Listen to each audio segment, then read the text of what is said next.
Well, everyone, after 2 long years, it's finally time to cover the meta history of Splatoon 3. Back when the game had stuff like this. Yeah. Oh. What? Undercover buff goes hard!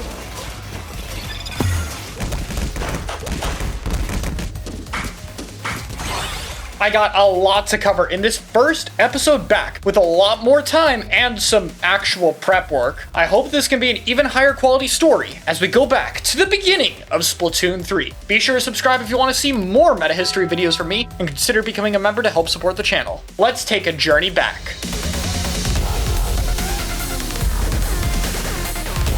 There's so much to remember about Splatoon 3. Before we even get into the main meta of what's good, some options were really, really bad. Some of this stuff even got used in tournaments too, like old Vacuum, for instance. Yeah, remember when Vacuum Charger was something people picked in tournaments for a little bit? Really odd, honestly, but this was something people thought was strong just because we hadn't tried out many of these tools, and something like the ability to absorb damage seemed so strong. Another weaker option was old Reef Slider. It may get trashed on nowadays, but back then, no zones cheese, no 70 damage blast radius, smaller blast radius, more startup frames, and of course, no invincibility at the end, which made countering the special as simple as throwing a bomb and parrying the damage, because that was also a thing you could do. You could also do it with InkVac. However, one of the options people might not remember is Jetpack. Seriously, go back into Splatoon 2 and use the old Inkjet boost that was there at the start of Splatoon 3. It feels so bad nowadays, considering just how amazing the one we have now is, let alone the tiny blast radius it used to have. However, most things that were weaker at the start of Splatoon 3 weren't really because of any form of normal game data, but more because of bugs.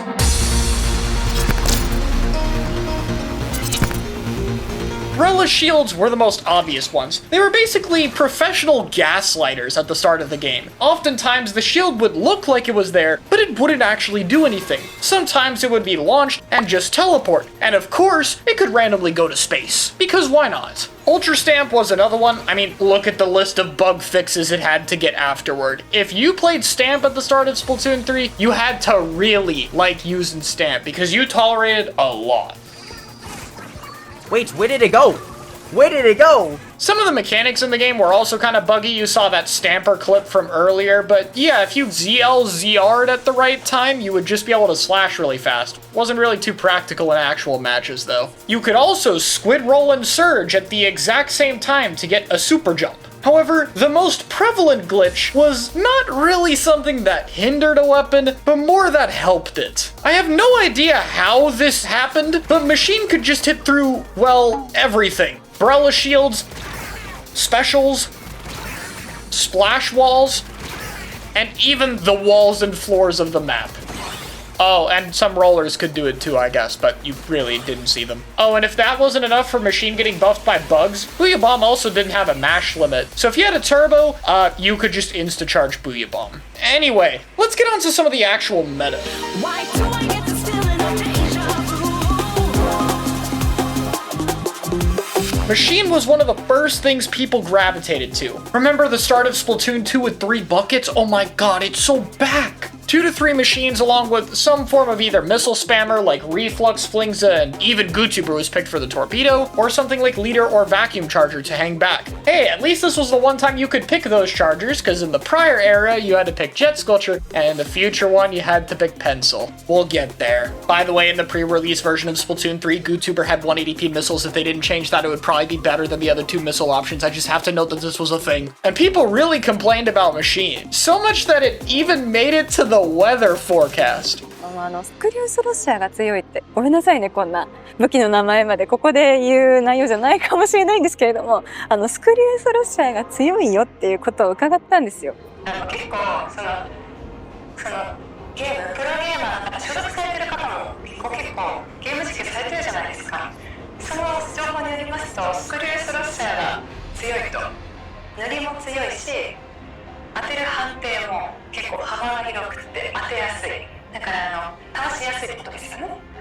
スクリュースロッシャーで今頑張ってます。 And honestly, in the early days, people really didn't have a good handle on what's good. Here's my first tier list for Splatoon 3. I made this knowing it was gonna be bad, but wow. Look at this ranking. This is all over the place. So what made Machine so strong? Outside of, not being nerfed into the ground by then, the weapon kit made it incredibly easy to run multiple of itself. Fizzy Bomb was naturally synergistic in covering the weapon's paint and special output, and that charged a Booyah Bomb, the strongest version of it we've ever had since, of course, you could insta-mash it. This meant that Machine was incredibly good at fighting, controlling space, while still having a kit that's good enough at turfing the floor to make up for most of its weaknesses. That made it stack particularly well with itself, which is another factor of how few weapons and good kits there were at the start of the game, which quickly added up to making 2 to 3 Machine very popular. There were still options to deal with these comps though. Most notably would be some kind of dive composition, something like Tetradually, which would be pretty prominent for a while as the main quick respawn option to run down, constantly pick fights, and turn people around, while being able to get kills if it wasn't respected. It was typically ran with something like Dually, Junior, and Heavy. Heavy and Junior would be a bit more sustainable, and the bubble would give you a new option to jump back in, while the Dually and Tetra would basically hold forward. But in a nutshell, these weapons were all very quick at being able to move in and very self-sufficient at taking their own fights, which tries to exploit the one thing Machine was still bad at back then, which is its speed. Machine didn't have a fast time to kill, and Fizzy Bomb was a bit of a slow sub to use, so comps that could be able to run forward and take space more effectively could force Machine to burn a lot of its resources too early, or just take too many team fights for it to be able to deal with. However, without Cooler being the monster of a special that it is now, this was still a very early stage of dive that was a lot more tricky to pull off, which means for a while, this style would manage to thrive, not really being something people would enjoy. Overtuned Machine, a lot of fizzy spam, and S2 missiles that were essentially just actually better than they were before, since bomb defense was changed into sub defense, so there was no way to prevent it from doing 30 and 50 damage respectively. Very important combo numbers. I even have a video analyzing an area cut from back then if you want to know more about this era. Eventually though, we got to patch 1.2.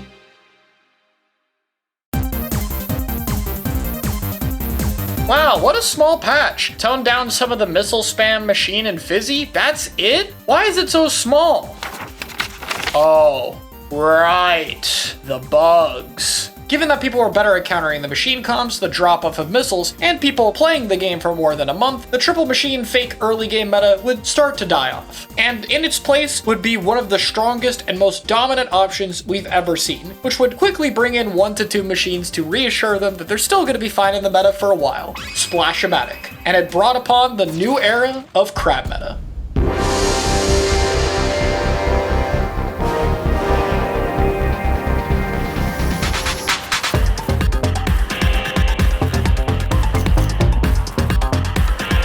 Two to 3 splash would start to become more common, and once it got here, it didn't go away for a long time. Splash-O-Matic used to paint slightly better, have cheaper burst bombs, and of course, had old Crab Tank, which had a 9-second duration, could allow you to act almost instantly after it was used, and was much faster. This special was an absolute monster that locked down these brand new maps we had in Splatoon 3 that had a very limited amount of approach options. This gave it an overwhelming amount of tools to control space while being a pretty good fighter due to having consistent access to double burst. Crab in particular at this time really benefited from a lack of other viable approach options, which meant there weren't really other things that could challenge it compared to today, where several specials are good at dealing with it in either tanking or damage. This also synergized super well with Machine. Both of them have chip damage subs, Machine covered range and could hit around corners, and the specials added to survivability and entry, with Booyah being one of the few things that worked against Crab, while Crab was also good into it. Machine was also one of the few things to be able to oppose crab tanks with its reliable hitbox. This is some of the most natural and best synergy we ever saw, which allowed just pairing these weapons with each other to dominate matches as the best set of comps in the game, leaving very little room for other options. But there were a few things we saw still climbing the ranks at this time. The first of which was Tetradually, a weapon we saw in the previous meta due to the fact that it was very fast at dealing with Machine, a trait that would still be positive for it here. Tetra specialized in an all quick respawn style. Without Cooler being popular regular, having weapons stack mass amounts of QR and go in to try to pull attention was very common. While Crab was good at holding space, one thing it struggled with was dealing with people who got on the sides or behind it, and that's basically all Tetra tried to do. Go on the sides of the map, get behind people, and pull attention, being able to stall out Crabs more often and having a faster kill time against Machine, but it would still really struggle, mainly because Slider just wasn't great. You would mostly just pop Slider and try to get as far behind them as possible in this case, and then die because you don't have invincibility. Another option that wasn't as common yet was a newer one to the game, Splatoon Stamper. This weapon had a lot of good qualities going for it, and obviously nowadays we know how good it is. The burst damage synergized very well with it, as well as the main weapon's damage numbers, but it was mainly looked at for the fact that it had good object damage into Crab. And while Zipcaster wasn't as strong as it was nowadays, the ability to go and take alternate angles could force Crab to turn around more easily, and paired with the main weapon finally gave you something capable of fighting it. Still though, at the time this was a brand new, very difficult weapon, and there wasn't a whole lot of faith in it. Some people thought that Stamper was actually quite bad due to the fact that its charge slash had slower velocity. We really didn't know just how broken it was. After some time of this becoming more common, we made it to patch 2.0.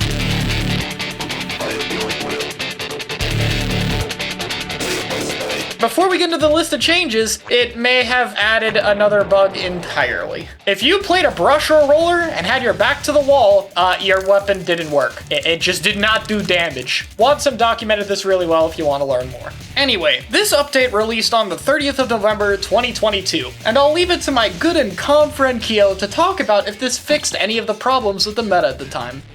Wait! No Booyah change? This is crazy! Wait! No Crab change! Yo! They didn't even nerf Splash! They didn't touch Splash at all! Or Machine!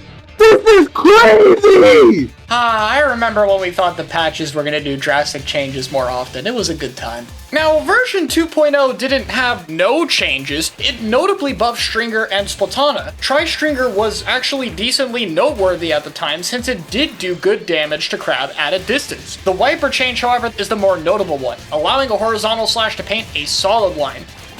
Bro, how consistent did they make this? Dude, look at this paint! That is way better. Yeah!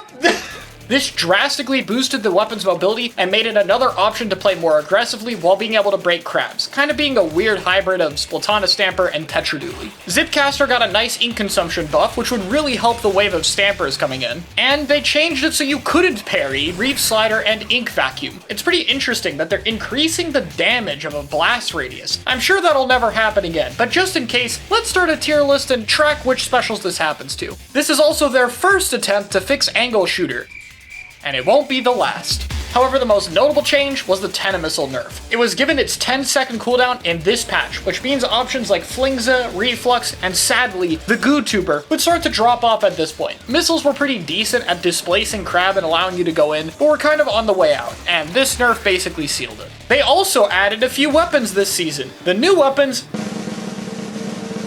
were all terrible on launch. Again, we'll get to this later, but it's not good yet. The notable options would be Carbon Roller Deco for shorter range maps, and the Tenatech Splatter Shot, which wouldn't see much use since Tri-Strike hadn't gotten its buff yet anyway. They also added Slosher Deco, which some people were a little hopeful for. Alright, no, listen. All you motherfuckers right now, take a screenshot of the chat. All you motherfuckers right now, he's coping its ass. Screenshot this shit and fucking sub to me in a week when I'm fucking insane and that kid is broken as fuck.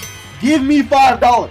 Stop fucking coping. Give me your money in a week when I start fucking farming and fucking darting people cross map. You see these darts? Do you see these darts? Dude, if I hitting these darts with just look at these darts! Oh my, I did 3! That's 3 one-shots right there! Come on, man! Oh, and by the way, Dooley's also had a bug that got fixed at this time where they could literally roll before they land. Besides all of that, it was clear that the meta didn't really change too much. Really just a bit stronger Stamper and Wiper was more notable. So what about 2.1? Did it fix the game? Well, here's a screenshot from a tournament shortly after its release. The answer is no.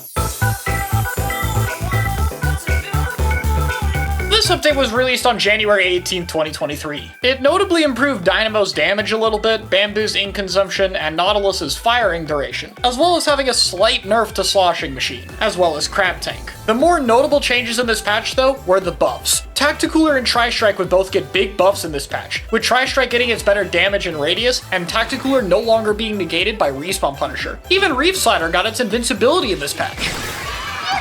This patch also started the trend of random unnecessary points for special buffs for shooters, most of which would just be undone later, and I won't really talk about too much besides here. This is also the patch that nerfed Ninja Squid, which I realized I haven't really talked about as much. Ninja Squid used to have it so where you would instantly have your trail be hidden when you went into squid form, making it particularly good against longer range options, which were more prevalent back then. This change was to mitigate that. Ninja Squid would still be okay, as it would even get a slight buff, allowing swim speed to stack more easily. However, it would never really be as prominent as it used to. There was also a notable bug fix. Wave Breaker used to actually prevent you from healing even if you jumped over it, which, yes, also applied to big shots. This was secretly a pretty big nerf to the special that no one really realized at the time, and Wave Breaker was decently common as it was okay into Crab Tank since it could damage through it, but this nerf definitely hurt it a bit. So once again, there was a real lack of meta shifts from this patch. The buffs were just small and to weaker options that weren't really that close to making it into the meta, and the nerfs they did do to meta options were barely noticeable. There was a huge gap between stuff like Splashing Machine and everything else. We did find out later in a dev interview that part of the reasoning for this is while the game was new, they didn't want to do too many drastic balance changes, which I get, but 6 months was definitely too long. People had this figured out by like 3 months, so I hope this window is smaller if it exists for Splatoon 4.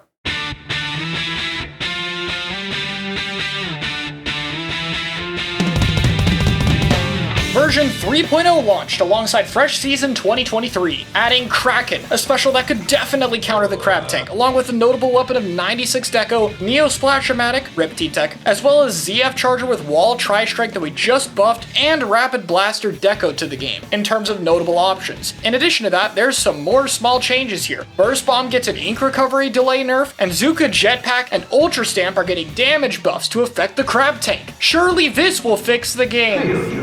It's okay, we got another patch in 1.5 months. At least we got the Wahoo World poll. What? There's just another poll. I don't know if I'm a fan of the stick a giant pole in the middle of the zone trend. While the best weapons of this patch wouldn't change, there would be at least a few new options. Zekofin helped reintroduce the idea of running a charger like it or E-Leader into team comps to be a little bit more viable, as Tri-Strike could occasionally shred Crab, even though it wasn't as good of a counter at this time due to Crab being a little bit faster. Generally though, chargers were a bit of a risky option. People did it if they were comfortable with it and it had the potential to headshot Crab, but it was very risky if you didn't have precise aim, and it overlapped on a special that already wants to sit in anchor positions, which you have multiple of in a team comp. We saw a little bit of V-Shot for Zuka, but for the most part this didn't really work. Yes, it did break Crab better, but you still wasted a resource for it, and Zuka outside of being good into Crab wasn't really that good as special because the outside hitbox wasn't a 2-shot at this time, making it incredibly inconsistent. And Splash was in a bit of a similar boat. We saw a little bit of it like you saw in the picture earlier, and it did provide a bit more pain output, but at the end of the day, it also wasn't really worth it over just having another vanilla Splash. If anything, the biggest shift to the meta would probably be the introduction of 96 and Kraken. While it was a little bit slower at the time, Kraken could completely ignore Crab, as well as had options to fight it if it got close enough. The flexibility and distance Crab could be used at meant oftentimes Kraken wasn't close enough to it, but it was enough to be decent when paired with 2 other factors. The first of which is 96. Due to its mid-range and having a wall, its matchups into both Splash and Machine were pretty decent. It was honestly nice into Tetra if you're going against counter strats, and even versus Splatana Stamper, wall is one of the few things it struggles to deal with. So in terms of the meta-relevant options, it was honestly pretty good against most of them, making it a more viable counter pick. However, it had one more thing going for it. Old Kraken was so busted. On tower control, the special had almost no knockback on it. You could legit tank Booyah Bombs and just stay on tower, which made its cheese super broken. And on Clam Blitz, not only could you jump to it at this time, but it could just straight up carry a power clam to the basket on its own. So if you don't punish the end lag, which was harder because it was easier to squid roll as the special ended, it could also just score an additional one. The cheese and invincibility made it one of the most hated specials when it was put into the game, but over time I think people realized it wasn't too bad since its speed and limited charge attack did give you ways of avoiding it. For the time being though, hey, it's something that competes against the other options, so I think it's more positive than negative, and the major cheese attributes to tower control and partial to Clam Blitz would be fixed in the next patch anyway.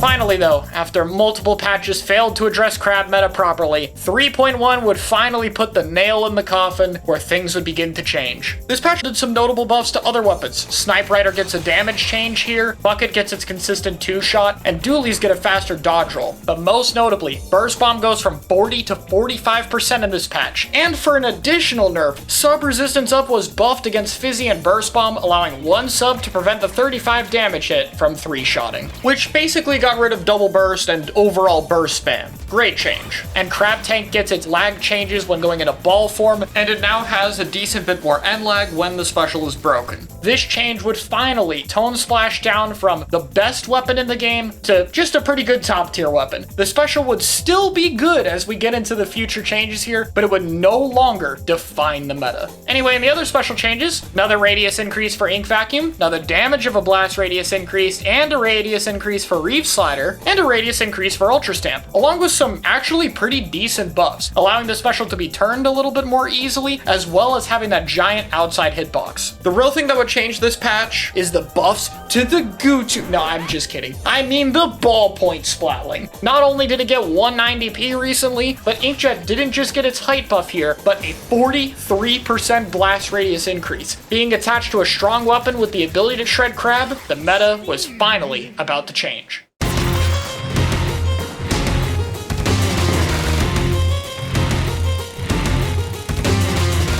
Starting with patch 3.1, the meta wouldn't actually change that much. If you look at like the top weapons in the game, Ballpoint and Inkjet just kind of joined the best weapons in the game, but it was very quickly apparent that Ballpoint was the best weapon in the game. Fizzy and Inkjet ended up being the most broken kit we've had so far. While Crab was still strong even after the nerfs it had, Jetpack was incredibly good at countering it, and with such a large hitbox, the kills with it were basically free. Not only that, but between 190p, Old Fizzy, and Ballpoint short range painting mode, Ballpoint could get plenty of them. In fact, it got so bad that Ballpoint very quickly became a weapon that could be stacked 2 of in tournaments, with Splatana Stamper being really the only main meta threat that could stand up to Inkjet's dominance, as everything else really struggled to deal with it at this time. Ballpoint as a main weapon was still pretty cool for the meta though. I think most people have enjoyed Ballpoint as a weapon since its matchups aren't too harsh and it feels pretty interactive as a weapon you can fight. Even 2 of them isn't too oppressive, and it mostly came from how overtuned Inkjet was. And I think it's very easy to look back on this weapon because with Ballpoint and Splash both being prominent right now, it was pretty easy to build team comps, and the specials they had, while overtuned in Jetpack's case, both allowed for a lot of variable and interesting counterplay. If you want to learn more about this era, I did a whole video on why Splash and Ballpoint were such perfect meta weapons that you can check out in the description.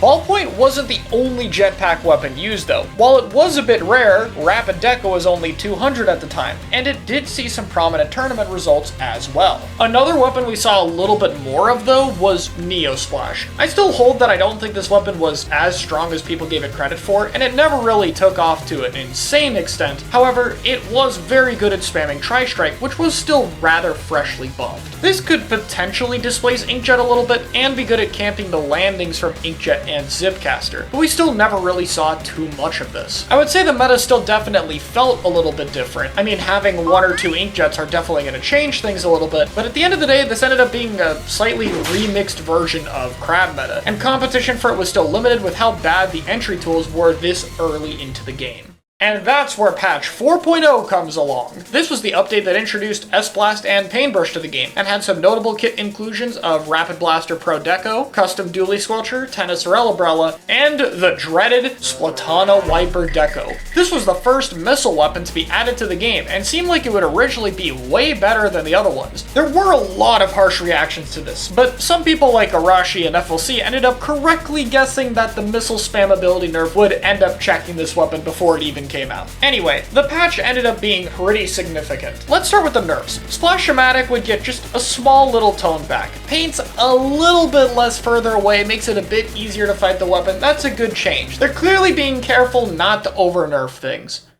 Anyway, after that, they took away 5 frames from Machine and basically shot it. Machine is dead. So Machine kind of died here, kind of. People still picked it for a while, like it didn't drop off immediately. But from here on out, the more time passes, the more people realize that this weapon was just cooked. This is pretty much the only over nerf of a weapon Splatoon 3 has ever done. The devs just really had enough of Machine's reputation. This was the weapon that's been good in Splatoon 3 the longest, being notable even before crab meta started rising, and it's clear here that the devs had had enough. It's hard to understate the damage this did, but if anything, I'd say that this nerf was key in making sure crab meta was well and truly dead, as the Splash and Machine synergy was nowhere near as strong as it used to be and would never fully recover. And just for some good measure, Splatana Stamper would get some nerfs here. Finally being established as a relatively strong weapon, it got a little bit less wide of a horizontal hitbox, and more importantly, a 30% ink consumption increase. People at the time thought this might have been overkill, but turns out Stamper would need a few more nerfs later down the line. This weapon really was just that good. Stamper was never really super dependent on crab meta to thrive, but after this nerf and before its eventual Zipcaster buff is definitely the weakest point this weapon ever had, though it never got that far down. Rapid Blaster Deco, for some reason, and Ballpoint Spiraling would both also get plus 10 points for special, along with Neo Splash. Like I said, these nerfs were basically the real end to crab meta. But besides those, there were a few other buffs that really made Inkjet meta its own thing. First up was the buffs to Pencil. Getting better ink consumption and a movement speed increase, this would set the foundation for Pencil to enter the meta as a strong weapon. But to make sure it and other cooler weapons got there was the Tacticooler buff. Up until now, it's gotten some decent buffs, but this is what pushed the special over the edge to become a meta pick. Lasting 2 seconds longer and stacking better with special power-up, this now gave it the duration it needed to really start Tacticooler in the meta. Oh, and Chump and Bubble also got some pretty decent buffs. None of these are that notable, and they nerfed Stamp's duration, which is really funny. As of recording this, on the 12th of February 2025, they have not buffed the special since. Okay, that's a lot of changes. What ended up happening? Well, within like the first week after these changes, people very quickly realized just how broken the combination of Ballpoint and Zap was. Zap at this time, remember, is 180 points for special, with a Tacticooler with only a 7.5 second cooldown. And that means Zap could very easily cooler cycle. What this means is that Zap could paint, get its cooler, paint for its next cooler, and get the next cooler before the previous one ran out, which means even if you were able to punish and take out the Zap, they would just come back and rebuff themselves over and over. Short range weapons nowadays have a big risk factor with cooler because they might die before they get their next one, but back then, that just wasn't a major factor. It was incredibly easy to keep the cooler cycle going. And Ballpoint also just benefited from its competition being nerfed. 10 points for special higher was just much less nerfs, which meant that if anything, it looked even stronger now than it was prior, with double Ballpoint definitely being something that you could still run. During this time, a lot of other newer weapons would rise up into the ranks. For example, Nautilus was picked a bit, since there was a lack of Crab and Burst Bomb slowing the weapon down. However, possibly the most notable one is the rise of Slosher. This weapon had been held back by machines stealing all of the spotlight, but the second it went away, it was incredibly clear just how powerful the main weapon was with its newly buffed Tri-Strike. Another weapon that was quickly seeing more use is Squeezer. While Nautilus was good, Squeezer was better. Being an incredibly powerful main weapon, amazing at taking fights, and in this meta particularly thrived at being really good at both pairing with Ballpoint as well as being able to shut down Inkjets, since it had a large amount of range and wall to be able to tank for damage. We even saw a little bit of Anarchy Splattershot Nova on maps like Mahi Splat Zones for double Inkjet, since Nova's high jetpack spammability was pretty useful right now. In the background though, Pencil was also being tried as this kind of niche pick, like we saw it on Mincemeat and Brine where the 5 shots could cap the zone. That's some interesting success, but by no means actually meta. And with all of those developments, it didn't take long until 4.1 happened, where NZAP was finally buffed. Yeah, they just made it better. Like, there's no trade-off or anything. It didn't get its points for special nerfed. Try got its points for special nerfed. That's because it was good in Turf War. So they nerfed it because of that. But Zap just got stronger. So that's funny. Tacticooler would end up being fine. Inkjet, on the other hand, got a nerf pretty fast. Yeah, compared to Crab meta, it just took 2 patches here. Inkjet's 50 damage blast radius was reduced by approximately 15%, which for the most part would slowly start to end ballpoint in the meta. Like with Machine after its nerfs, people would still use it as it was known to be a powerful weapon, but this is where it started to drop off, and it was only further accelerated by a rise of a certain infamous weapon. I would hide the fact that it's Pencil here, but everybody knows it's Pencil getting better at the same time. However, the jet nerfs at the end of this patch would not be what it's known for, because this patch also had some interesting special buffs. Super Chump became a lot more usable by getting better damage. Ink Vacuum got a massive explosion radius increase, which would get people messing with vanilla Jet Squelcher. We'll get to that next time. But most importantly, with the end of one giant 2-shot blast radius special, another one would immediately replace it. Trizooka has had its outside damage radius, one of the largest blast radius in the game, increase from 40 to 60. And now, this infamously janky Zuka hitbox would rise up and start a whole new era of the game.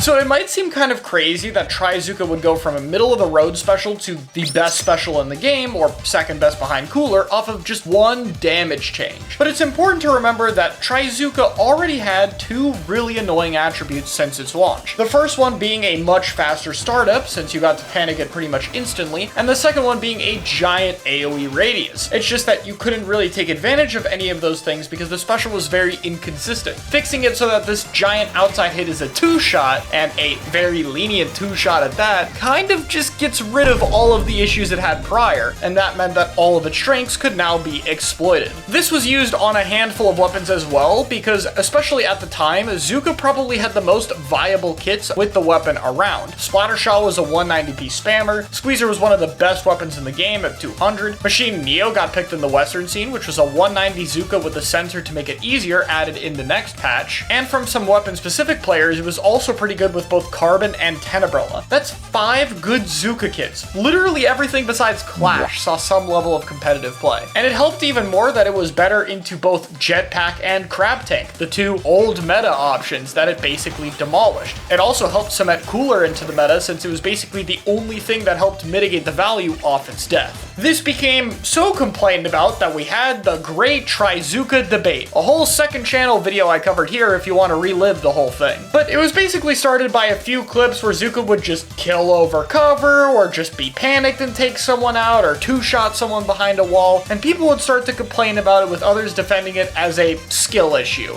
Yeah. And I'm sorry, I gotta talk about the startup a little bit longer. The Splatoon 1 Ink Zuka had the same startup Splatoon 3's had on launch, which they fixed 8 years ago. I can't believe we had to argue about the startup being a problem when this solution was fixed that long ago, but now we had to go through it again. Still though, the Trizooka buff was still new. People would take a little bit to realize how good it was and recoil from the other nerfs. So for the time being, what else was picked? For your cooler weapon, Zap was still the most common. Remember the whole 180p, 7.5 second cooldown, but Tri was also pretty close to it. Also being 180p, with Fizzy's Paint helping it out, it was very good as a short range option that was tough to rush down. Coolerless comps were basically starting to die off here and would only trend more downward as the meta progressed. Pencil was also continuing to climb the ranks slowly but surely as a more consistent cooler option since it had a bit more survivability and was proving itself on more than just the niche maps, with a little bit of help since it was good into other backline options like Ballpoint for example, and being able to shoot down Jetpack was very good for it. Speaking of backline, Ballpoint was starting to drop off. Between 210 and the Jetpack nerfs, it just made it a lot harder to run and a lot less consistent. Rapid Deco also had similar problems with 210 and Jetpack nerfs. We did see a little bit more of Rapid Pro Deco, which had a slightly cheaper but weaker killer whale and was also pretty good into opposing jetpacks, with Firefin being the other anchor we saw having some use as a good jetpack counter along with having a strong special. As for short range shooter weapons, we still saw a bit of Splash for Crab Tank, Zap for Cooler, and Shot for Zuka. Just the standard stuff you'd expect. On the fighting weapons list of things, Nautilus was still pretty good. If anything, it might have been a little bit better at this time due to the increase of short range stuff. Wiper Deco and Custom Dually Sculpture saw some uses primarily for backless comps to have beacons with them, especially with Super Chumps being freshly buffed and Wiper Deco being kind of new. Both these weapons were very much on the table. Another weapon that got to see more use is the Range Blaster. It started to pick up since Tacticooler was drastically helping it, as well as there being a slow increase of more midline weapons that Range Blaster was good at fighting, but for the most part, it still wouldn't get too prominent yet. Finally, weapons I mentioned last time, like Splatana Stamper, Slosher, and Squeezer, are still being picked here plenty. The biggest question for this meta, though, was how real was this major vacuum buff we just got in this patch, with a major tournament being won by a V-Jet near the end of this patch. Vacuum did see some early success, but with the benefit of hindsight, it didn't end up lasting. It was definitely mostly overhype. People eventually found ways of working around the special's larger hitbox and making sure not to fill it so it didn't cap the zone, as well as other more powerful specials and mains ending up fitting better for the roles that were needed, which replaced it down the line. However, it did mean for a month or two, we saw Vacuum in the game, so that was kind of unique.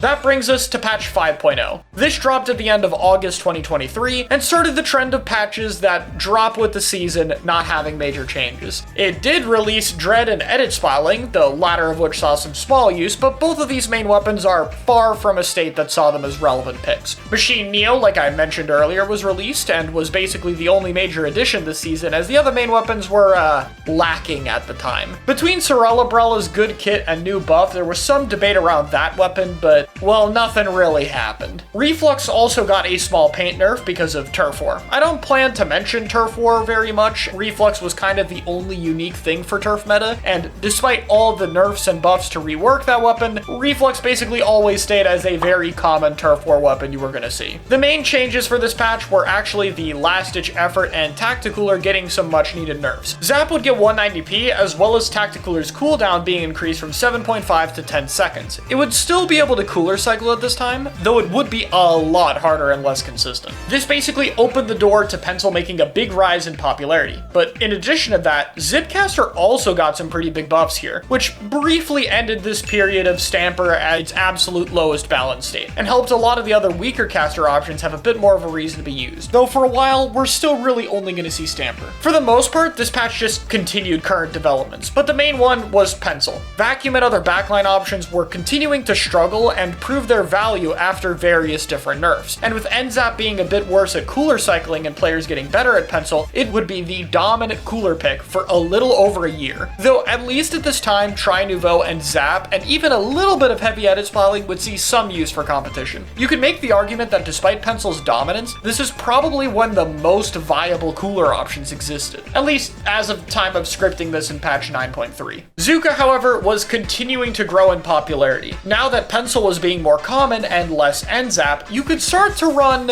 double splatter shot, which now no longer had range issues preventing its use prior. Some bubble weapons also saw use to try to counter it, like Junior and Roller, but none of them were really worth it. In fact, this double splatter shot craze for Zuka spam would even lead to some triple splatter shots on very Zuka heavy maps like Brine Water or Ship-Shaped Zones, though it was clearly never the strongest option. The thing that was important though is that 2x shot and Zuka spam in general were clearly a big problem. Regardless of how OP the strat actually was at the time, the ease of use of running this was just far above any other option, which usually had more difficult fighting weapons, which left the community desperately hoping for nerfs, which would be answered when we reached 5.1 a month and a half later. This patch had some relevant changes for later, such as S-Blast getting its major buff, Zimmy's ink consumption buff, and a few more, but those will be relevant later when they're stacked with other things. Roller and Carbon are probably some of the most important things here, getting an increase in their horizontal flick kill range, which makes them more consistent. Alongside a small curling buff for Roller, it would make these two options solid picks now for any Roller players who wanted to use them in the meta, though you would really just see good Roller players using it. For specials, Killer Whale 5.1 got a bit of a damage increase, making it a lot more consistent. However, the patch also had a good bit of nerfs. Stamper was made 210, understandable after the zip buff, and Squeezer was also made 210, lowering Zuka output. Alongside this, Tri Nouveau and Custom Dually Sculpture won a turf tournament. You know what that means? Plus 10 points for special for you. Yeah, we really needed that for the Super Chump. so broken. This would start the trend of try dropping off here as shorter range cooler weapons were struggling more and more, and the output would just be lower and lower. Missiles also got toned back because of Turf War with a 15% radius reduction, which would basically end the small amount of wiper deco use we saw before. Finally though, Zuka got a decent damage nerf, which made it a little bit easier to heal and live 2 outside hits. In hindsight, a lot more of a buff than we thought at the time. The Zuka still remained one of the best specials in the game. It at least decreased the 2 to 3x Zuka spam though. Despite that, we still saw a bit of double shot. However, the patch's overall nerf to Zuka spam output between Squeezer and the slight nerfs to the special did bring us into a new era. And that is, there is no meta! For a while, there was a consensus that people just couldn't really figure out what was the most consistent comp or style to win. So we saw more options as people tested what could be the best comps. Though, if I had to summarize the best I could, there were mainly 2 ways of going about it. The first option was running multiple different fighting weapons in the same comp. We saw this primarily from teams like FT Win, running comps like 96, Nautilus, Stamper, Slosher, and Machine. Multiple different fighting weapons, stack them together, and constantly try and take fights. The other option was just having really strong weapon kits across the board. This is what the winning team Fiesta of the same tournament ran, using a comp of Rapid Deco, Tri-Slosher Nouveau, Splattershot, and Dually. 4 lethal bombs, 4 powerful specials, and solid main weapons capable of outputting them. This was an era that took a lot of time and experimentation to really figure out where exactly the game was going, and I talked more about it in this video, though the next patch did accelerate it. After another month or so of development, we got patch 6.0, adding powerful new options like Foil Squeezer, S-Blast 91, Red Pen, and Stamper Nouveau, mainly adding more options to the powerful midline weapons of Squeezer and Stamper that we already saw. However, this notably was also a patch that focused on buffing other midline options, like 96 Range Blaster, Dreadringer, and Edit Spiling, with Edit being the most important change, making it a much better competition for Pen as the anchor cooler weapon. Between the new weapons and buffs, the power of midlines was drastically boosted, which started to shift the dynamic into a new meta focused around main weapons, one that would last quite a long time.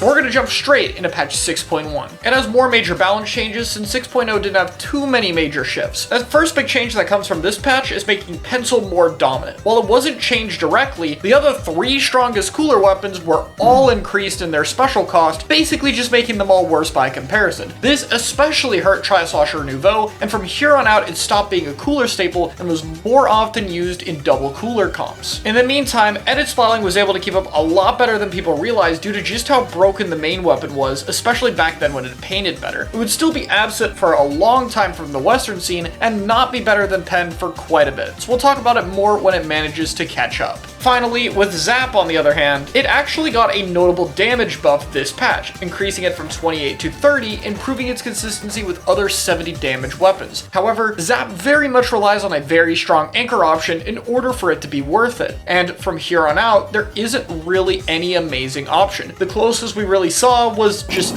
Red Pen, which isn't really too different. If anything, this problem only got worse because there was a slight random nerf to Ballpoint's long range mode, making it a little bit less accurate. Shot was also made 200p in this patch to reduce its special output, which, while a great change, only served to further enhance Pencil indirectly, since Zuka could threaten it. All of this basically means Pencil goes from great to dominant from here on out. On the midline side of things, Stamper got a slight painting nerf, which mainly hurt Crab Sword since its higher output of a more consistent special created a different playstyle, while Squeezer got a slight ink consumption and painting nerf, which made it more important to build around the weapon's weaknesses, basically making sure that you have a weapon that can paint a whole lot. However, both of these remained as some of the best options for quite some time. It is worth noting though that Squeezer's dominance from here on out did make it a lot harder for Stamper to see as much use, especially as the difficulty for the weapon kept increasing. Squeezer's mobility, wall, and easier kit with a good matchup advantage made it the more common midline, which is a trend that we would see for a while. But this patch did still have some positive changes. Notably, there were some buffs to Wavebreaker and Inkstorm, which increased the potential of other midlines like Dually Squelchers, Nautilus, and most notably, Range Blaster.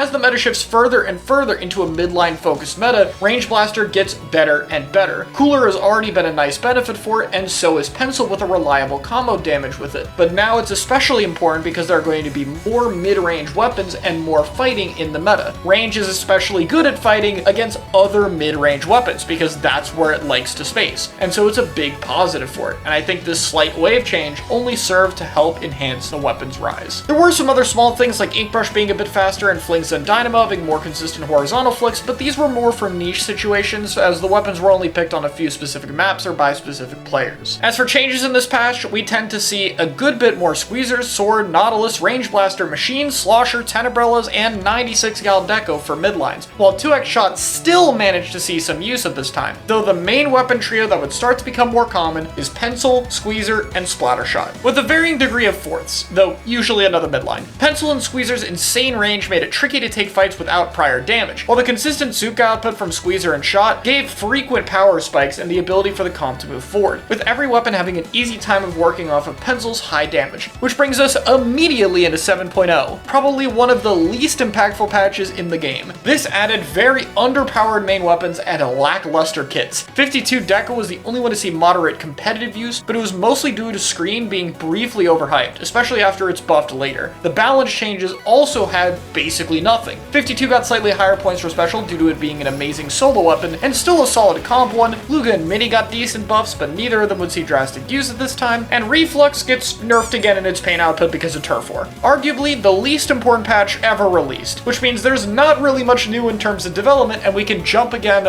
once more to patch 7.2, since 7.1 wasn't a balanced patch. This one had a lot of smaller buffs, but what's most notable right now is that it toned back some midline and Zuka spam options in the points for special department, with Range Blaster now being included due to its continually increasing use, though Wave Breaker wasn't exactly a deal breaker here at 10 points higher. However, this patch didn't really do enough damage to change their increasing popularity. In terms of main weapons, S-Blast got a long-range radius increase, which paired with other buffs over time have served to make it a decent option, though it's currently overshadowed by Range Blaster being a slightly easier and more reliable option. I also want to point out that Splattershot Pro and Dapples are other main weapons improving over time. All three of these are slowly increasing in their main weapon capabilities, and while they won't see too much major use yet, they will be more important down the line. However, the biggest changes in this patch were to the specials. Mainly, Big Bubbler had its weak point strengthened, opening back discussion on if it could be a viable counter to try Zuka with it being considered one of the strongest specials right now, and a tipping point in Big Bubbler's viability. Screen got the damage buff I hinted at earlier, which allowed a little bit more 52 Deco and full Squeezer use for a little bit of time, though they still didn't stick around too long due to having other stronger kits. Not really a huge loss, honestly. Screen was implemented very poorly into the game, and to this day is restricted in comp because of that, so I can't say many people miss it. A few episodes ago, I mentioned that Kraken Cheese took a while to get fixed, and this was also the patch that did that, and last up on the changes list is Triple Splashdown, being 10 frames faster but a slightly smaller blast radius for the Splashdown and the Fist, which turned it from a bad special to a decent one that got Custom Explo, a tiny amount of usage in Koshien, the qualifier for Worlds for Japan, and a Turf War event. Most of the developments that came around this time period were just a better understanding of the game. Midlines were talked about a lot more and generally classified better, and team comps were starting to really be centered around a support shooter, 2 midlines, and 1 cooler anchor. Though again, a little bit of Red Pen and Zap was seen sometime, and a little bit of Rapid Blaster Pro Deco as well. Midline pairs typically consisted of Squeezer, Sword, or 96 being paired with Range Blaster or Slosher, having one option that's good at standing in the open and one that has a version of AoE. By this time, having a little bit less kill power on options like the Sloshing Machines and Rapid Deco were starting to have those weapons drop off, and even Nautilus was being quickly overshadowed. It didn't help as well that Jetpack was only dropping further and further off as more midline options as well as Pencil continued to have better and better matchups at shutting it down. Big Bubbler wasn't exactly helping with that since it already was pretty good into Jetpack and would only get buffed into it later because of solo queue. We did also manage to see a little bit more Big Bubbler weapons like Zimmy and Roller, but Junior was the main one to directly compete with Shot. It had some moments of success, but it was a lot harder to get in without a shooter getting a consistent entry tool, since the midlines had much lower special output. It was clear that Bubble was a lot better, but Junior wasn't the easiest option to slot into comps though. Running 2x short range shooter was basically done by now, but the big answer is would there be a more consistent short range option? Because Junior wasn't working as well for the entry, Zap was dropping off because of Pen, and running Shot and Squeezer seemed a little inconsistent as people got better at dealing with Zuka. But there was one option that seemed to be better. One more buff I haven't mentioned in this patch is Neo Splash-O-Matic, going from 210 to 200 points for special. And while this development continued into 8.0 before it really caught on, Neo Splash would end up being the answer short range needed. Having a special that was more consistent allowed the short range weapon to be mostly responsible for paint and not having to fight as much, and most importantly, also serving as an answer against bubble comps that were being used against Double Zuka. It ended up being the perfect choice. But like I said, that didn't catch on immediately though. And before we get into that, we have Sizzle Season 24 and patch 8.0 dropping on June 1st, 2024. This introduced two powerful new main weapons, the Decapitator and Wellstring, which also uniquely had both their kits. Mint Decapitator saw some early tournament success, but was generally seen as a worse stamper, and struggled a lot against Squeezer and Range Blaster, though it was still a notable new bubble option. Custom Wellstring did have one breakout tournament where it almost won an area cup, with its insanely high object damage being great into wall and any bubble comps, as well as a heavy location kit with great uptime and good combos with meta options like Sword and Slosher. However, Wavebreaker just was not valuable enough of a special to warrant it, especially on the backline slot, and the main weapon still had some trouble in 1v1s. A solid option, but mostly overshadowed by Pencil. In the balance patch, Tri-Stringer and Reflex got great buffs, and this finally put Reflex at a point where it could see some decent tournament use between both of its two kits, occasionally making podium appearances in area cups, though not a staple threat outside of turf still. Part of that was also due to Slider getting a major buff in this patch, allowing it to paint with its rails and trap opponents. Being paired with the ability to cheese zone, which was stronger at this time, Slider was finally starting to be a usable special. During this time, not too much change in tournaments. We did see some unique comps like Roller and Carbon being ran with mass quick respawn and double Tacticooler, typically with Zap, Edit, and Squeezer. These faster paced comps gave a lot more chances to run down midline slower weapons, though suffered heavily on lockouts due to inconsistent and lacking retake options. It was very risky and volatile, but a cool alternative for roller players. Some perception changes of other specials would continue to evolve here, like Jetpack falling off further and displacement options like Missile and Whale being seen a little bit more strongly, but for the most part there was a clear set of specials above everything else, which would be Cooler, Stamper, Zipcaster, Tri-Strike, Zuka, and Crab Tank. With the field and midlines drastically narrowed down and the short range roll fully optimized, comps started to get very standard, with Squeezer, Slosher, Neo Splash, and Pencil being the best one, with Range and Stamper not far behind, as Range and Slosher's powerful AoE pair was seen a lot more in the western scene, especially given that CRB just released, with a kit giving it a special for more powerful aggression. Finally, it's worth noting that part of this meta development was also some stage reworks that made them a little bit more open.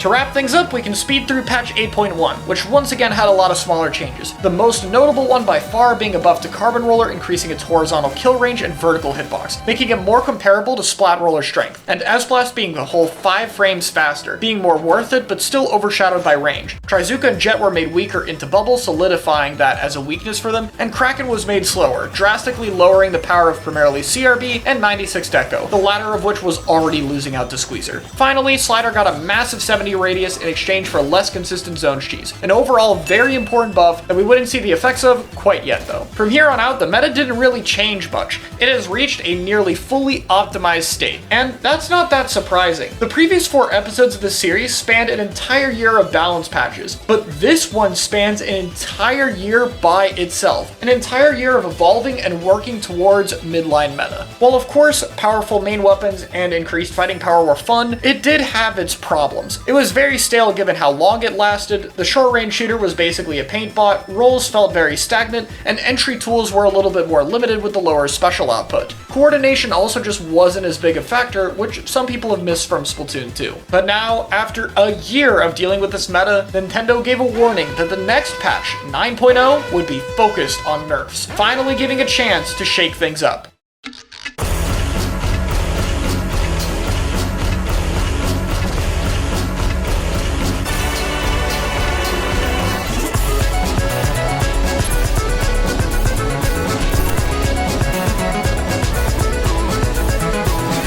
Patch 9.0 dropped on August 30, 2024, in just about 2 years after the game's original launch. And outside of a Dreadringer bug fix slightly increasing the range and velocity of jump shots, yeah, that was a bug, everything else was a nerf. There's a lot to go over in this patch compared to any others, so let's start with our cooler overlords, Edit and Pencil. Both of these got a small but noticeable decrease in painting power. While short-range weapons won't really be as competitive with these two despite the nerfs, the reduced cooler output overall style felt more balanced and forced a more active playstyle, which helped both weapons feel more fair. Though in terms of their spot in the meta, not much would change for them. The next least harsh nerf was Slosher, getting 1 less shot and 10 more points for special. This slightly reduced the weapon's uptime and special output, which put it more in line with other midlines in those areas, but other than that didn't really do much drastic damage. However, the two midlines with the most drastic nerfs were Range Blaster and Squeezer. Range has been growing in popularity for a while, even despite Kraken nerfs, and was a particular menace in tower control solo ranked. On top of the expected radius nerf from 3.5 to 3.3, putting it in line with other blasters, it also had its radius have reduced paint and 210 on the Kraken kit.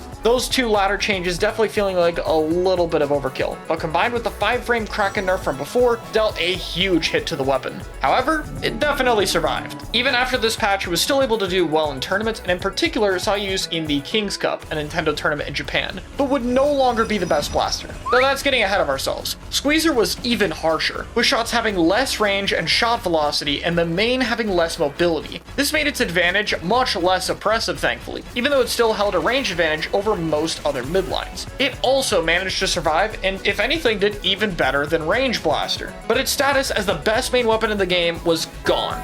The devs finally, a year later, heard the Zuka debate and decided to stop Panic Zukas by nerfing it by 5 frames. Yeah, so in Splatoon 1, it was nerfed by this much. That's a little bit low, but it at least did hurt Zuka weapons a little bit. If anyone saw these nerfs and was doubting that they would be impactful though, the Sendoku Season 4 finale, which was a major tournament in the Western scene happening just a few days after this patch, would solidify it, as the main team expected to win the event, which had both a range and squeezer user, ended up losing. Though obviously the weapons were not the only factor. It became clear from there, in the viewer's perspective, that these weapons were no longer as oppressive as before.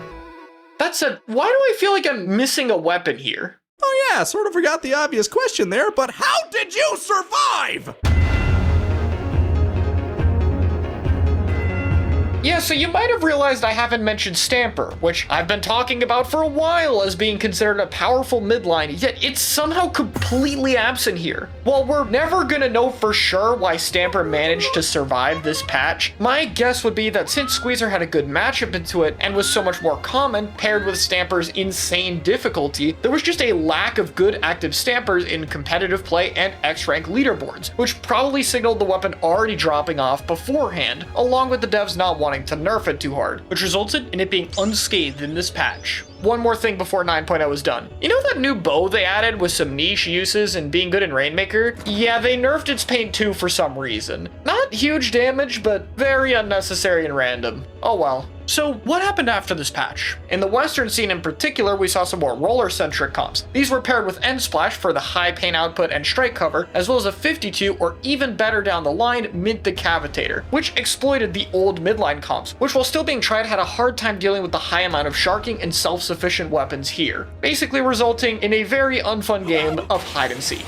Though there was one more style, which was my personal favorite at the time, Dive. Using Sword's unchanged power with weapons like Dooley or Tetra paired with a Junior or Zimmy, you had a fast rushdown style with very active specials that still had a good mix of fighting power, which saw some prominent success in the first few months, with the most notable result being the Season 5 Sendoku finale, which did end up losing to a smart Vanilla Blaster counterpick, taking advantage of all the short-range weapons. During this time, we saw plenty of other underrated main weapons seeing use. While I mentioned Mint earlier, it was proving itself even more, with Squeezer being toned back. While it was a fine weapon before, it serves much better now with its added flexibility as a strong bubble option between Stamper and Roller, with the Dash Slash having a lot of mix-up options between different angles, overcoming the weapon's speed issues. Other notable weapons that saw some experimental use include Junior and Dooley that I mentioned earlier, but also E-Leader getting second place in an area cup later on, Dapple's winning a few events, and same for Dooley Sculpture, which used a unique Roller splash comp with a bit of chip damage and utilized the weapon's high ability to bait for Roller, getting second in the King's Cup. We also saw Fling's a Roller. This paired with Edit for a little bit more aggression and served to remind people that missiles were still pretty damn good. More short-range shooters saw some use as well, like Shot and V-Splash challenging Neo Splash. As the developments continue to happen over the upcoming months though, we also saw the next balance patch to accelerate some trends.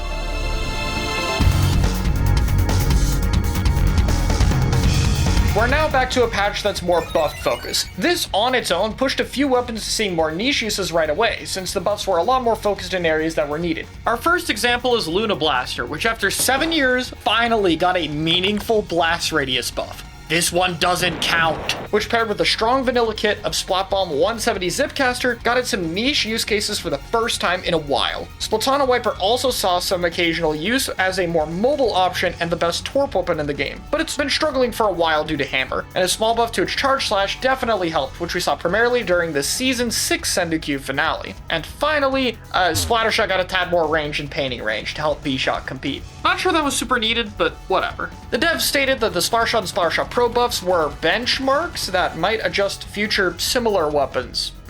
We'll have to see what that means with future patches down the line. We did see some nerfs here though. Zimmy and Mint got increased bubble charges, even if both would stay relevant, and while it did get some combat and mobility buffs, the Fizzy Bomb having drastically lower paint output hurt Machine and Tri Nouveau. The most notable part of this patch though is the Booyah Bomb buffs. Charging faster with a larger radius and the ability to break bubble much faster, this brought a few more weapons into the spotlight, especially since it served dual purpose between HP and survivability and displacement and paint. This primarily helped the new strongest blaster, S-Blast 91. This weapon has always had a strong archetype and a lot of history. I did 2 whole videos on its rise over the past 2 years for more detail on it. But recently, a larger radius, faster mobility, and a Booyah Bomb buff really solidified it. But to understand what made it so strong, we have to talk about what actually won in the battle for a new meta. Out of all the styles, we have a real winner, Midline Meta 2. The main weapons were still a bit weaker than before, but more options were viable and alternative styles had more reason to be used. However, the main difference was having a heavier focus on coordination due to chip damage and survivability becoming more important. By using many weapons that had easy synergy with each other, you had a lot of devastating options for fast fights with high sustainability tools afterward. The support was the most obvious spot that changed, with the winner being V-Splash. We've really come full circle. While more than fair nowadays in terms of balance, its sub and special provide the ability to work with anything and more combo potential, with the role no longer suffering from needing to be a paint bot like it did in the previous midline meta. It also had Crab, arguably the strongest special for a while now, and while it did get nerfed, a lot of players have gotten better within 2 years, particularly in using certain techs like a faster turn option. You can check out Shadow's guide if you want more info on the crazy things Crab was able to do. Look at this, man. I am done for.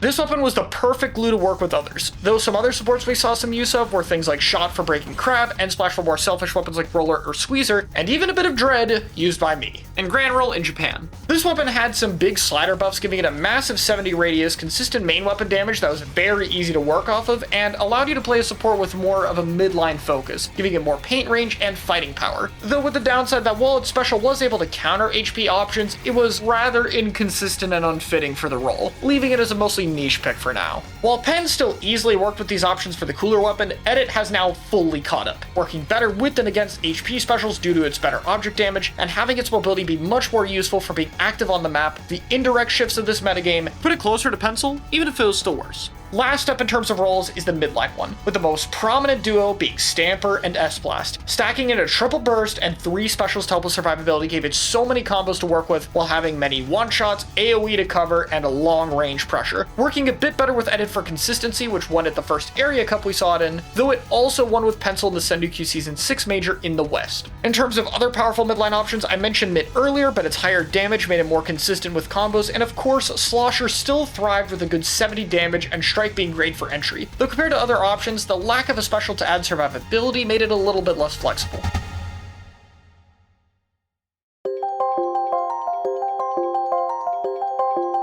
3 months after this, patch 9.3 dropped. This didn't drastically change things, so I'm gonna cover this fairly quickly. Dooley's got a slightly larger standing shot size that helped accelerate the weapon being a more consistent pick, this time mainly in the shooter slot alongside Mint or Stamper primarily. This was basically a more mid-range fighting weapon focused version of Dive. S-Blast, despite getting plus 10 points for special, was still being further solidified as a fast mobility option, with its short range mode and burst bombs being amazing at having versatile options for any situation. Mint got a 2-frame nerf to the delay before it dashes. However, through testing, we found that the dash itself is 2 frames faster, making the kill time unchanged, which isn't mentioned at all in the official notes. Most good decavs will try to charge from cover, so the faster dash slash is honestly a buff here. The paint nerf is the main thing though, and it does tone it back fairly. But despite this, the weapon doesn't drop off that much. Pencil would also get another points for special nerf and slate paint nerf, which further closed the gap between it and edit, but it would still remain the more common pick of the two. This patch also had 2 big special weapon changes that influenced things. Zuka got a much smaller 53 hitbox, with the same radius size now being only 35 damage, as well as had slightly less duration. This heavily reduced V-Shot as a support and slightly nerfed Zuka's slaying weapons like Squeezer, but the change was definitely still overall positive. It didn't kick any weapons out of the meta, and Zuka was very overtuned. Stamp got basically the opposite change, with its throw mode now having a giant hitbox and 60 hitbox. This wasn't a great special still, but it had much more utility, mainly contributing to slightly more Wiper and Vimy, since Mini Spiraling also got a solid main weapon buff at this time, and it had Burst Bomb, which is quite valuable right now. Honestly, neither option would be that insane or common, but in general, Hammer had a lot more use cases that made most weapons with it feel better. Besides that, in terms of relevant changes, the shot buffs from last patch ended up applying to spray shooters and dapple doolies. It didn't really help them to majorly change anything, but I think the changes are overall fine. In other notable buff news, Recycle Brella's paint made it feel a lot more usable, and Paintbrush's fire rate one was nice all around, even if none of them would be major here. Overall, 9.3 was an extremely minimal patch. It still had a good overall impact on the game, but the meta is basically unchanged here.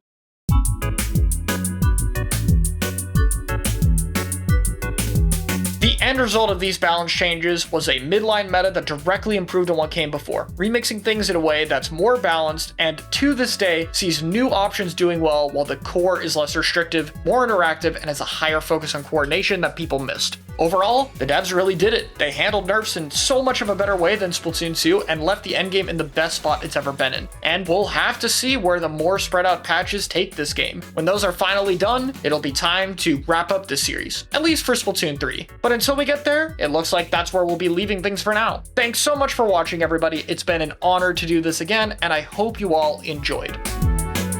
By the way, I have talked about what makes this meta so good before, so if you want even more detail about it, here's one more video plug. See ya.